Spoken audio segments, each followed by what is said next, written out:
Queridos hermanos salesianos, los saludo con mucho cariño a partir de nuestra casa del Sacro Cuore de Roma. Hace unos días esta comunidad me pidió que les diese una palabrita también de retiro, y estamos en este tiempo que ha acabado el capítulo 28, que lo sabemos muy bien, ha sido un capítulo no especial, sino un capítulo especialísimo. Al momento que acaba, como lo acabamos de recibir, no con un documento capitular, sino con reflexiones postcapitulares que en nuestro corazón salesiano nos ponen inmediatamente en el sentido del trabajo y en el sentido de la responsabilidad carismática de lo que esto significa.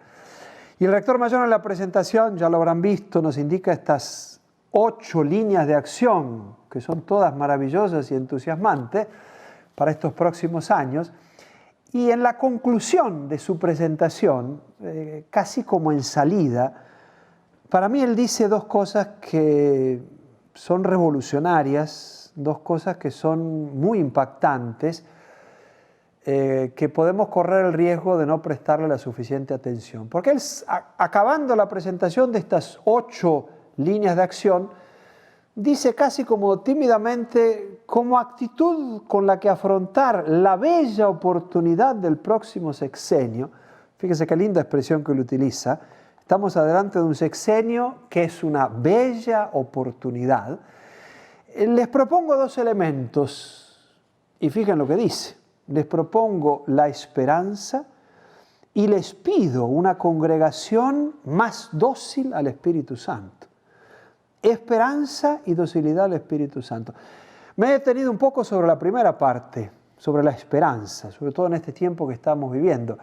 Y como tenemos un poco más de tiempo para reflexionar, inclusive para profundizar algunos temas con curiosidad y con gusto, me fui enseguida a leer una vez más la encíclica del Papa Benedicto XVI, Spe Salvi, sobre la esperanza, que es una encíclica que nos deja y debería dejarnos y debería dejarte con la boca abierta, porque el Papa teólogo nos sorprende con una simplicidad impactante, sobre todo cuando comienza y ya en el tercer punto dedica uno de los puntos más largos para explicar la esperanza cristiana, hablándonos de una santa esclava africana, sudanesa, Giuseppina Bakhita. Pero me ha sorprendido mucho releyendo con la atención que he podido esta encíclica sobre la esperanza de Papa Benedicto XVI, cuando al final, con un ojo muy pedagógico y de un modo muy creativo, nos dice que la esperanza tiene sus lugares, lo pone entre comillas. Dice que hay lugares donde nosotros los cristianos tenemos que aprender la esperanza y lugares donde tenemos que practicar la esperanza, casi como si fuese un gimnasio, donde nosotros aprendemos y ejercitamos esta virtud. Y habla de 3 lugares muy estratégicos, como son la oración, el trabajo y el sufrimiento, que los pone juntos, y el juicio final. Pero enseguida, de hijo de Don Bosco, me puse la pregunta, como el rector mayor nos está estimulando con esta llamada a la esperanza y a la bella oportunidad de este sexenio, ¿cuáles son los lugares salesianos de la esperanza? No si los lugares salesianos tienen esperanza, que esto sí lo sabemos, ¿no? Cuando hablamos de nuestros queridos lugares salesianos, ¿cuáles son los lugares, entre comillas, salesianos de la esperanza? Quiere decir, ¿dónde un salesiano aprende la esperanza y dónde la practica? Y me vino así bastante espontáneo tratar de buscar y de investigar un poco en las palabras mismas de Don Bosco. Y saben que tenemos ahora en la congregación este hermoso volumen que ya se ha ido traduciendo en varias lenguas sobre las fuentes de Don Bosco. Hoy no podemos ignorar a Don Bosco y necesitamos conocerlo en profundidad. Y me fui despacito ahí a las memorias del oratorio, que es maravilloso poder cada año darle una leída y profundizarla. Este Don Bosco que contándonos cosas nos dice las cosas fundamentales. Como el Papa Benedicto, que para hablarnos de la esperanza nos cuenta la historia de una santa africana. Y Don Bosco creo que también para contarnos la esperanza ha usado el camino de las memorias del oratorio. En la memoria del oratorio podemos identificar algunos lugares salesianos de la esperanza. Creo que sí. Y mirándolas con atención me ha parecido encontrar dos elementos muy interesantes en esta perspectiva. Uno es la amistad y otro es la laboriosidad, ¿no?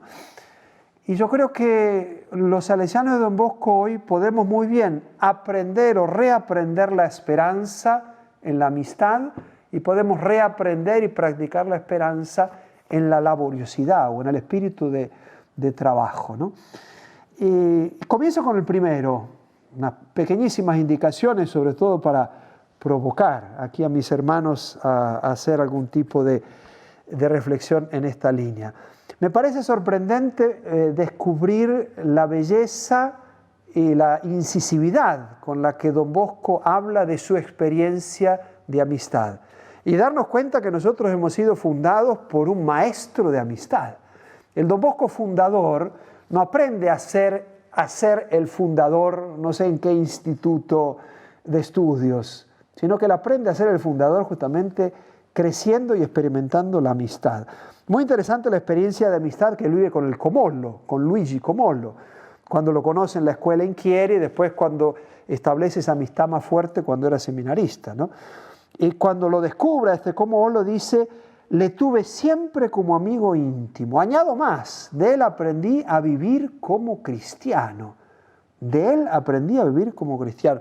Y cuando tenían tiempos de vacaciones, las primeras vacaciones en el seminario, antes de la muerte de Comollo, dice: me acercaba muchas veces a verle y muchas otras venía él a visitarme. Nos escribíamos frecuentemente. Reconocía en él a un joven santo. Le apreciaba por sus extraordinarias virtudes. Él me estimaba porque le ayudaba con las tareas escolares. Por lo demás, cuando estaba con él, me esforzaba por imitarle en algo. Muy interesante el espacio que Don Bosco dedica a contarnos su experiencia de amistad, que después aparece con potencia y con fuerza de constituciones justamente en uno de los artículos de nuestra regla de vida, que es la amabilidad salesiana. La amabilidad salesiana, que es esa capacidad salesiana de construir amistad. Ahí donde parece que todo se ha perdido, que nada puede comenzar, que no hay ninguna otra posibilidad, el salesiano es capaz de crear amistad. Y esto el artículo 15 lo dice de una forma muy bonita. El salesiano es abierto, cordial, está dispuesto a dar el primer paso. ¿Cómo hacemos los salesianos hoy para expresar la esperanza? Dando el primer paso, acercándonos, rompiendo barreras, rompiendo muros, porque sabemos que cuando nos acercamos a otro, comienza una historia nueva, comienzan nuevos horizontes, ¿no? Y esta capacidad de acercarse, dice justamente el artículo número 15, es capaz de suscitar correspondencia de amistad. Toda amistad del salesiano con los jóvenes y de los salesianos con los salesianos es ejercicio de esperanza, es práctica de esperanza. Aprendemos la esperanza en el ejercicio de la amistad. Y yo creo que esto es muy fuerte y esto lo tendríamos que profundizar bastante. Pero otro segundo elemento que nos caracteriza mucho y que nos hace típicos en el mundo entero es nuestra laboriosidad.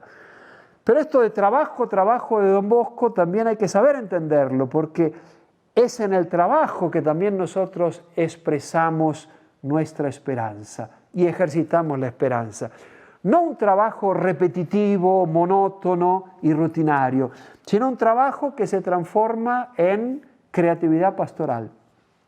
Y me pareció muy interesante descubrir esto de la creatividad pastoral, sobre todo cuando en las memorias del oratorio Don Bosco nos cuenta una página que es crucial y que es esa de la experiencia que él hace con el Cafaso de visitar las cárceles, cuando toca con la mano la situación tan dramática, y lo dice con una expresión muy fuerte: cuando visité las cárceles con Don Cafaso me horroricé. Pero fíjense cómo el horrorizarse no lo para. El salesiano que toca, que llora viendo la herida de los jóvenes de hoy, no se queda en eso. Y fíjense, aquí aparece un párrafo que para mí es como si fuese un pequeño tratado de esperanza cristiana vivida a la salesiana. Y dice así: en circunstancias así constaté, después de la experiencia de la cárcel, que algunos volvían a aquel lugar porque estaban abandonados a sí mismos. Si estos muchachos tuvieran fuera un amigo que se preocupara de ellos, los asistiera e instruyese en la religión los días festivos, ¿quién sabe, decía para mí, si no se alejarían de su ruina o por lo menos no se reduciría el número de los que regresan a la cárcel? Transmití mi pensamiento a don Cafaso con su consejo y ayuda, me dediqué a estudiar cómo llevarlo a cabo, dejando el éxito en manos del Señor, sin el que resultan vanos todos los esfuerzos de los hombres. Sabemos que don Bosco no escribe esto al día siguiente que visitó la cárcel. Aquí hay 30 años de camino en el espíritu y en la misión salesiana, que a un cierto momento el Papa le dice: siéntate y escribe lo que has experimentado. Pero muy interesante cómo él nos lo comunica. Delante de esta situación tan dura y dolorosa de ver jóvenes que sufren, él surge nuevamente con el concepto de amistad. Dice: si ese joven se encontrase con un amigo, y se pone a reflexionar sobre nuevas posibilidades. Esta es la laboriosidad salesiana. La capacidad de mirar la realidad y no quedarnos estancados por el dolor, sino la capacidad de reflexionar tratando de buscar nuevos caminos y nuevas posibilidades. ¿Qué hace? Se lo comenta don Cafaso. Y Cafaso, después de un tiempo, ¿qué le dice? La propuesta después de aquellas vacaciones: por favor, vaya a trabajar al Hospital Santa Filomena, trabajará en la obra del refugio.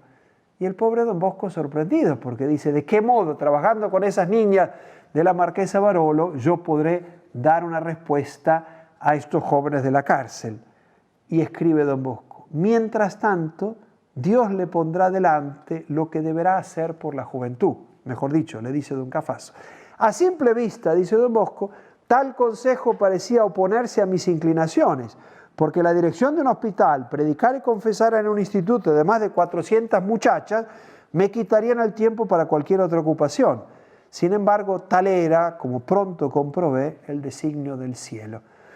Me parece muy interesante en este relato que hace don Bosco, en clave de esperanza vivida a la salesiana, cuando el Cafaso le dice: mientras tanto. Y esto nos cuesta mucho a nosotros, porque somos generosos para encontrarnos con la realidad de sufrimiento de los jóvenes. Somos creativos para descubrir cuál es el camino de salida y de respuesta para estos jóvenes. Pero quisiésemos que las cosas pudiesen tener fruto inmediato y resultado automático. Pero los caminos de Dios no son así. Y los caminos de la esperanza cristiana no son así. Y el Cafaso le dice: mientras tanto, Dios le pondrá delante lo que deberá hacer por la juventud. Creo que este mientras tanto a nosotros nos cuesta, porque quisiésemos tener ya los frutos en nuestras manos. Por eso el Papa Benedicto dice: estos son lugares, casi diría como gimnasios, donde nosotros ejercitamos la habilidad y la agilidad de la esperanza cristiana. Es muy simple esto que estoy diciendo, pero me parece que puede llegar a hacer mucho bien. Que como salesianos podamos descubrir con las fuentes en las manos, que son nuestras constituciones, que son aquello que nos trae el pensamiento y la mentalidad de don Bosco de una manera más viva en nuestras manos, poder descubrir de qué manera nosotros podemos transformarnos en hombres de esperanza para el mundo de hoy.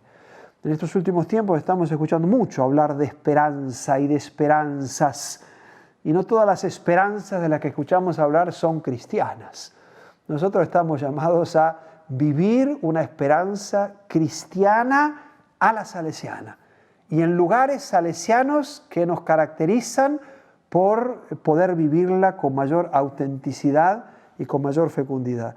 Creo que en la amistad y en la laboriosidad los salesianos podremos ser capaces de manifestar y de expresar esta esperanza que tanto el mundo está deseando. Y concluyo con el segundo párrafo del artículo 63, que probablemente sea uno de los que expresa de una manera más bella el modo como nosotros los salesianos de don Bosco somos profetas y somos capaces de transmitir la esperanza. Este segundo párrafo del número 63 de las Constituciones dicen que el salesiano, en la sencillez y laboriosidad de cada día, se transforma en un educador que anuncia a los jóvenes un cielo nuevo y una tierra nueva.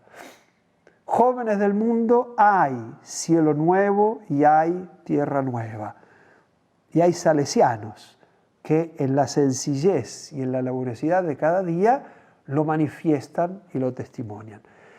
Creo que son tiempos bellos, como el rector mayor nos está diciendo, una bella oportunidad, y yo creo que tenemos adelante la bella oportunidad de poder aprender la esperanza cristiana, de poder ejercitar la esperanza cristiana y transmitirla con mucho fruto a tantos jóvenes que nos están esperando.